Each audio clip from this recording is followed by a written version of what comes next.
Debout Congolais, unis par le sang, unis dans l'effort pour l'indépendance. Dressons nos fronts, longtemps courbés, et pour... Denis Mukwege, bonjour. Bonjour madame. Quand on s'est engagé comme vous pour la reconnaissance des crimes du rapport Mapping, qu'est-ce qu'on ressent en une journée comme aujourd'hui ? Je crois qu'il y a eu une évolution il y a 10 ans pratiquement que nous sommes engagés par rapport à ces rapports Mapping, que nous croyons que nous avons une ferme conviction que ces crimes qui sont décrits dans ces rapports Mapping ne peuvent pas rester impunis. Et aujourd'hui, nous avons ces sentiments. Oui, allô. Bonjour, Madame Carla. Oui, bonjour. Oui, bonjour, Président. Ça va? Et vous, vous allez bien? Oui, ça va. Alors, des nouvelles, des très bonnes nouvelles. Alors, là, je sors du parquet. Et donc, je me dirige au cabinet.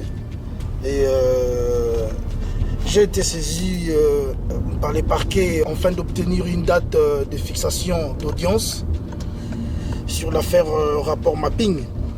Ah, c'est super!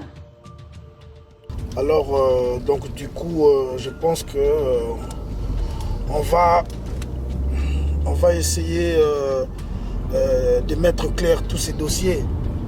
C'est maintenant l'état des droits, fini l'impunité. Ok? Et donc, je pense qu'il est temps, c'est l'heure, il est temps maintenant de châtier tous ces criminels. Ok. Alors, n'oublie pas de me prendre rendez-vous à la présidence, ok? Trouve-moi un rendez-vous, j'ai besoin de discuter avec le chef de l'État, Félix Tshisekedi. Et également aussi, essaye de me prendre un rendez-vous avec le secrétaire général des Nations Unies. Merci. Ah, ok. Pour le rendez-vous... Comment? Pour le rendez-vous du général, Le général?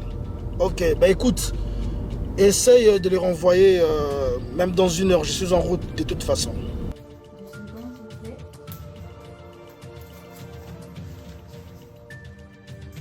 Ah, c'est bon, c'est noté. C'est bon. Merci. À tout à l'heure. Merci. Merci. Tout à l'heure. Au revoir. Par rapport à ces rapports Mapping, que nous croyons que nous avons une ferme conviction que ces crimes qui sont décrits dans ces rapports Mapping ne peuvent pas rester impunis.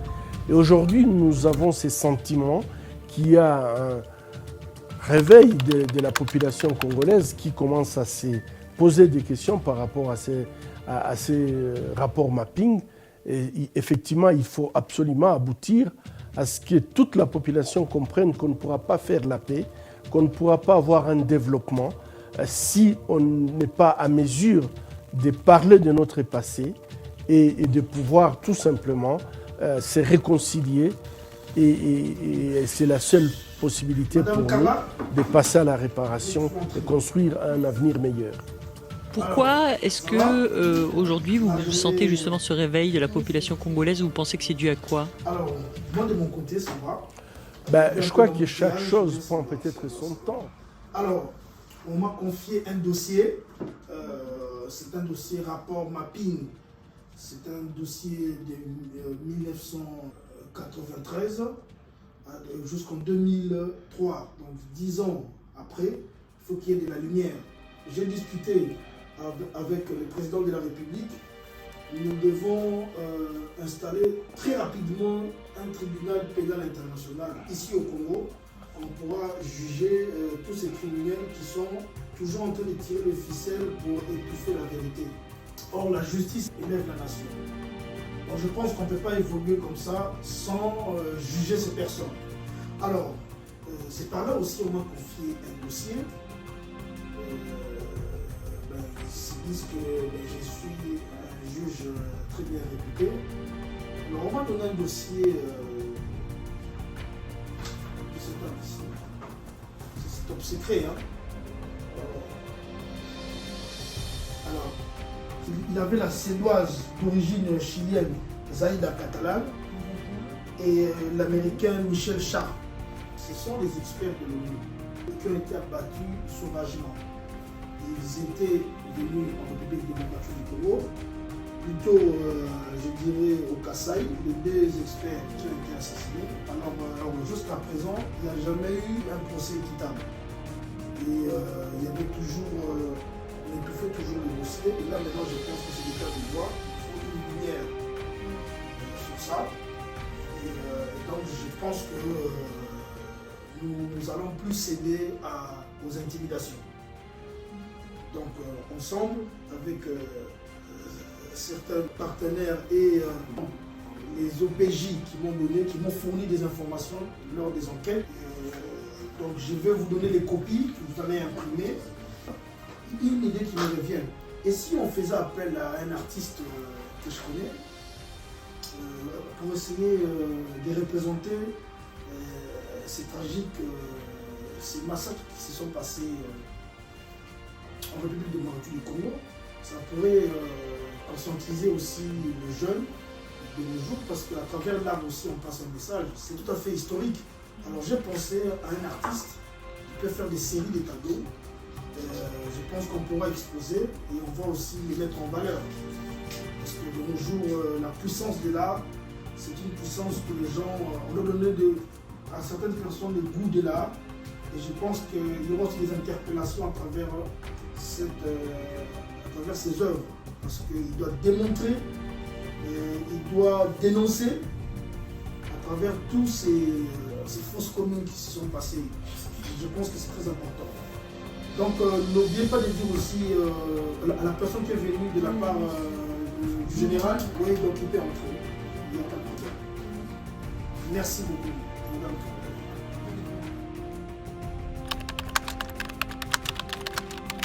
Pourquoi est-ce que aujourd'hui vous sentez justement ce réveil de la population congolaise? Vous pensez que c'est dû à quoi?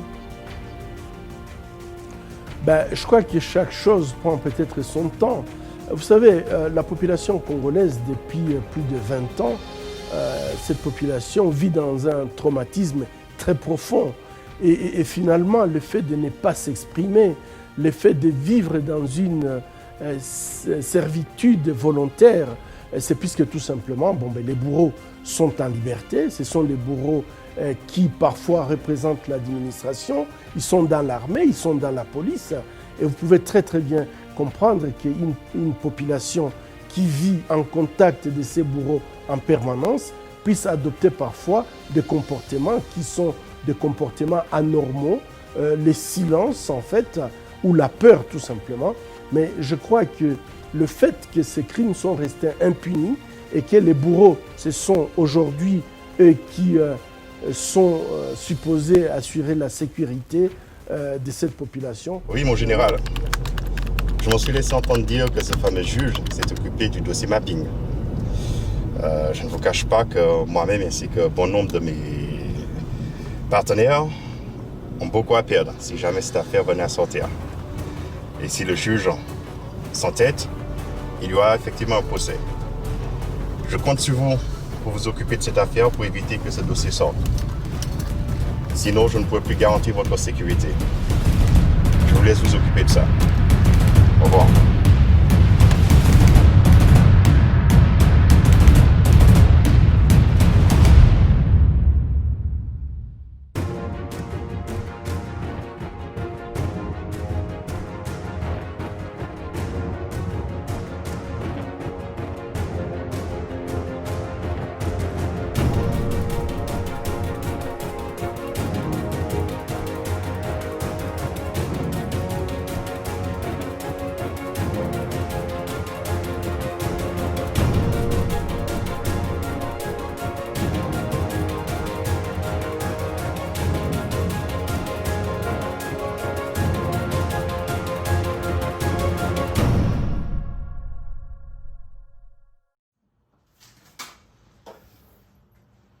bonjour. Ça va, merci. Toc. Entrez. Bonjour Madame la secrétaire. Bonjour, monsieur. Comment allez-vous? Oui, ça va, et vous? Très bien. J'ai rendez-vous avec le président de la part du général.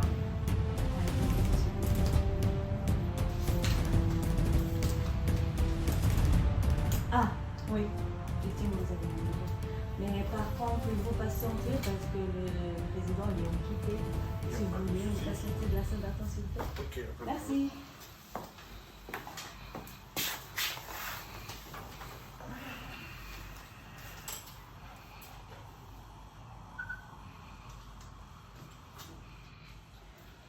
Oui, monsieur le président, le monsieur de la part du général, il est là, il vous attend de la salle d'attente. D'accord. Mais je ne comprends pas pourquoi on y revient encore. Parce que le ministre d'État, il veut remuer les couteaux dans la plaie. C'est le temps de faire la paix, on ne doit pas revenir sur ça. D'ailleurs, je crois que c'est le moment pour nous de dire il n'y a pas de paix sans justice. Je soutiens le combat du docteur Mukwege de dire le rapport mapping, on doit le réveiller pour que les gens qui ont commis des crimes puissent être sanctionnés. Peut-être qu'à partir de ce moment-là, on va devoir avoir la paix. Alors, est-ce que les Congolais doivent vraiment craindre? Puisque le roi de Moulou en a parlé au Moni. Ok. Toc. Oui, entrez, oui. Bonjour Monsieur le Président. Oui, bonjour, monsieur. Bonjour. Vous allez bien? Oui, ça va, très bien, monsieur. Et vous? Très bien. Vous savez pourquoi je suis là? Personnellement, non. Je sais que c'est de la part du général que je connais. Voilà. Sinon, par rapport au détail, non. Alors, vas-y, monsieur. Je ne vais pas aller par quatre chemins. Nous sommes des commandos. Vous savez comment ça va. J'ai eu un ordre à exécuter. Donc, Ok. pour vous transmettre le message profondément du général, Oui. qui est déçu concernant le dossier mapping. Vous n'avez pas étouffé ça comme il s'était entendu. Donc il m'a remis ceci pour vous mettre. Attendez. Donc, si je comprends bien, vous êtes venu ici au bureau pour acheter un juge président, monsieur. C'est des ordres du général. Un ordre est un ordre. Avant que je me fâche, je prenne une décision. Prenez votre argent! Allez! Je ne vais plus vous voir dans mon bureau! Vous allez entendre parler de moi. Et dites au général que c'est la dernière fois. On ne va pas se passer comme ça, monsieur. Au revoir, monsieur. Qu'est-ce que c'est ça? Carla! Oui, monsieur le président. Viens, s'il te plaît. Je crois que si on parle de la justice transitionnelle, il faut absolument qu'il y ait la vérité pour se construire une mémoire, pour pouvoir parler aux générations futures de ce qui s'est passé. Et c'est la seule façon aussi de pouvoir dire qu'il ne faudrait plus que cela puisse se répéter. Il faut absolument la justice. Et c'est seulement par la justice qu'on peut arriver à des réparations. Les victimes attendent des réparations. Je crois que le mécanisme de justice transitionnelle ne peut pas se limiter à un point, et ça sera en fait une justice transitionnelle qui sera tout à fait incomplète et ne va pas résoudre le problème. Aujourd'hui, si nous déplorons des crimes qui continuent pas plus tard que cette semaine, c'est de voir tous ces jeunes qui sont massacrés dans les rues de Lubumbashi. C'est tout simplement puisque les instigateurs qui envoient ces jeunes à la mort, ils sont tranquilles. Il n'y a personne qui les dérange. Et je crois que tant que ces gens qui sont à l'origine, donc qui sont instigateurs de ces crimes, seront tranquilles, ce n'est pas en faisant une réconciliation qu'on va arranger les choses. Et je crois que c'est très très important. Aujourd'hui, dans notre pays, c'est comme si pour en fait monter, passer des échelons dans l'armée, il faut montrer qu'on est capable de tuer ses compatriotes. Ça ne peut pas marcher. On ne devient pas général de l'armée puisqu'on a été en brousse, puisqu'on a tué, puisqu'on a violé. Il faut aller dans les académies militaires. Et je crois que si on ne change pas cette façon de faire, en fait, on sera dans un cercle vicieux. Le juge aurait été causé par un choc. La deuxième autopsie et 2 rapports distincts de légistes préciseraient que le juge Yanni est mort d'une hémorragie intracrânienne. Une enquête judiciaire a été ouverte pour élucider ce meurtre. Le ministre de la Justice s'est exprimé à notre micro sans aucun doute. Il y a eu une violence sur la personne du juge Yanni. Il y a des signes évidents qui ne trompent pas et qui certifient qu'il a reçu des coups au crâne. Avant sa mort, le juge Yanni faisait déjà la une de l'actualité. Il venait d'ouvrir un procès très attendu, celui dit des 100 jours, une affaire de corruption gigantesque, avec au centre Vital Caméré. Sa mort est-elle liée? L'enquête le dira, peut-être. Le meurtre, la violence, cette thèse, la famille du défunt n'y croit absolument pas. Et a parlé à sa personne aussi. Ainsi, le tribunal se déclare valablement saisi. Quelle était votre préoccupation, maître? L'état de droit se construit sur des valeurs et je crois que la plus grande valeur, c'est le respect de la vie humaine. Et pour moi, c'est très très important qu'il y ait aussi d'autres aspects de la justice transitionnelle et pas seulement la réconciliation. Justement, tant que d'anciens belligérants sont aux affaires, au sein de l'armée, dans les assemblées, également dans les cours de justice, est-ce que c'est vraiment possible de lutter contre l'impunité? Parce que cela semble être un problème un peu inextricable. Pour les juger, il faut une volonté politique, mais qui peut être difficile à trouver du côté de ceux qui ont commis ces crimes. Vous savez, nous n'allons pas inventer la roue en République démocratique du Congo. On sait très bien à quel point la justice transitionnelle a pu changer les choses dans plusieurs pays. Là, cité que les pays africains, je vois l'Afrique du Sud, la Côte d'Ivoire, le Rwanda. Et je pense que pourquoi le Congo on doit avoir une attitude tout à fait contraire, espérer qu'on va changer les choses. 25 ans, c'est trop. C'était vraiment de justement donner cette impulsion pour une justice en République démocratique du Congo, pour ne pas rester sur cette paix entre belligérants où justement les anciens qui ont participé à ces guerres se retrouvent à être à la tête de tous les leviers du pouvoir. C'était ça l'objectif du rapport mapping. Qu'est-ce qui peut être fait de plus que de compiler tous les crimes et de les poser sur la table comme ça a été fait à l'époque? Je crois que c'est là où nous disons que le Conseil de sécurité doit prendre ses responsabilités. Ces crimes ont été cartographiés par des experts.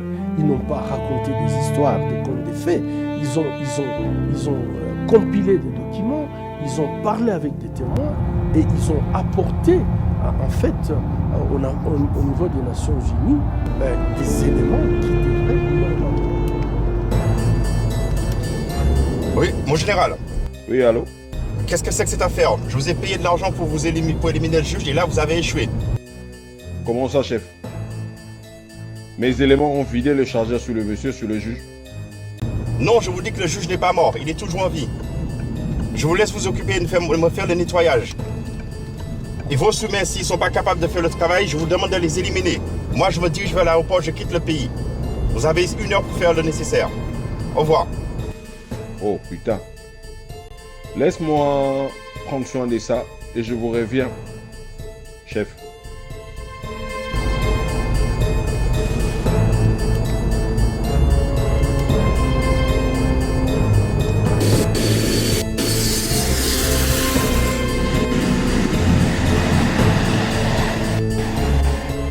Alors, amiral, le président juge n'est pas mort. Vous avez foutu de la merde, amiral. En tant que commando, tout ce qu'il vous reste à faire, c'est de nettoyer. Mon général, moi j'ai eu les informations comme quoi la personne était morte et qu'il avait vidé son chargeur sur lui, mon général. Comment est-ce possible, mon général? Je m'en vais chez lui immédiatement, mon général. C'est ce qui te reste à faire de ces crétins de Rodrigue. J'attends de vos nouvelles. Je veux des résultats positifs. Bye. À vos ordres, mon général.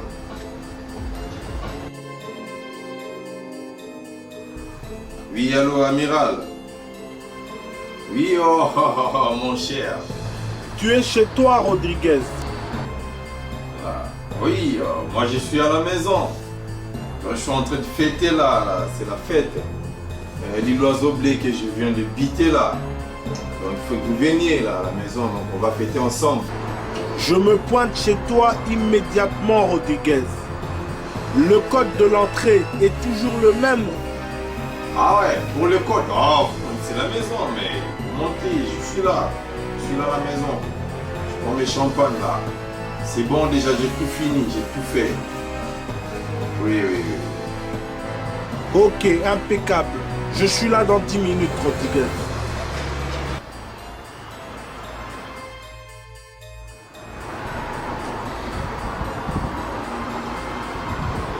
L'enculé. Je vais le niquer aujourd'hui, l'enculé. Il a raté la mission. Il va savoir. Il va savoir.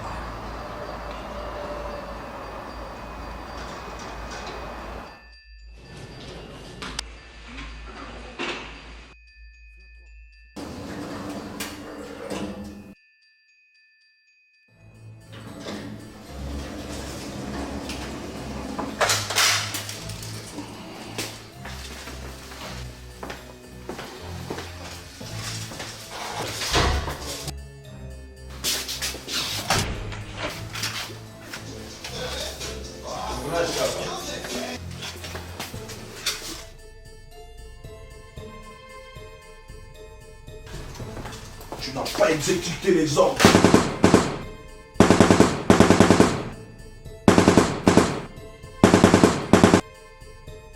Félix Tshisekedi, le président de la République démocratique du Congo, est en déplacement à Paris. Sadia Mandjo et Nicolas Germain l'ont rencontré ce mercredi. Ils ont évoqué avec lui ses relations avec le FCC, le parti de l'ancien président Joseph Kabila, et ils lui ont demandé des précisions sur le tribunal spécial qu'il souhaite pour les auteurs de crimes au Congo, notamment les crimes de guerre. Écoutez sa réponse. On va laisser aux spécialistes le soin de le mettre en place. L'idée derrière est de renforcer l'état de droit en République démocratique du Congo, de telle sorte que nos concitoyens sachent qu'il n'y aura plus de citoyens au-dessus de la loi et que tous les crimes seront sanctionnés au Congo et pas ailleurs, et par les Congolais.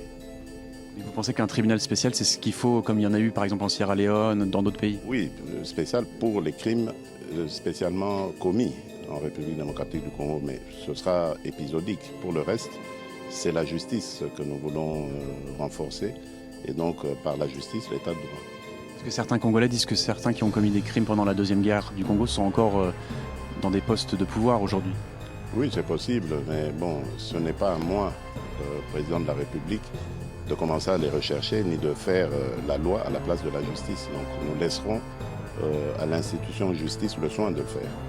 Par rapport aux troubles dans l'Est du pays, quelle est votre idée de travailler avec vos partenaires, le Rwanda et l'Ouganda? Quel est le projet? L'idée est de ramener la paix. Moi, je suis allé immédiatement après mon investiture vers ces pays frères pour leur dire, écoutez, peu importe ce qui s'est passé avant, aujourd'hui, tournons-nous vers l'avenir.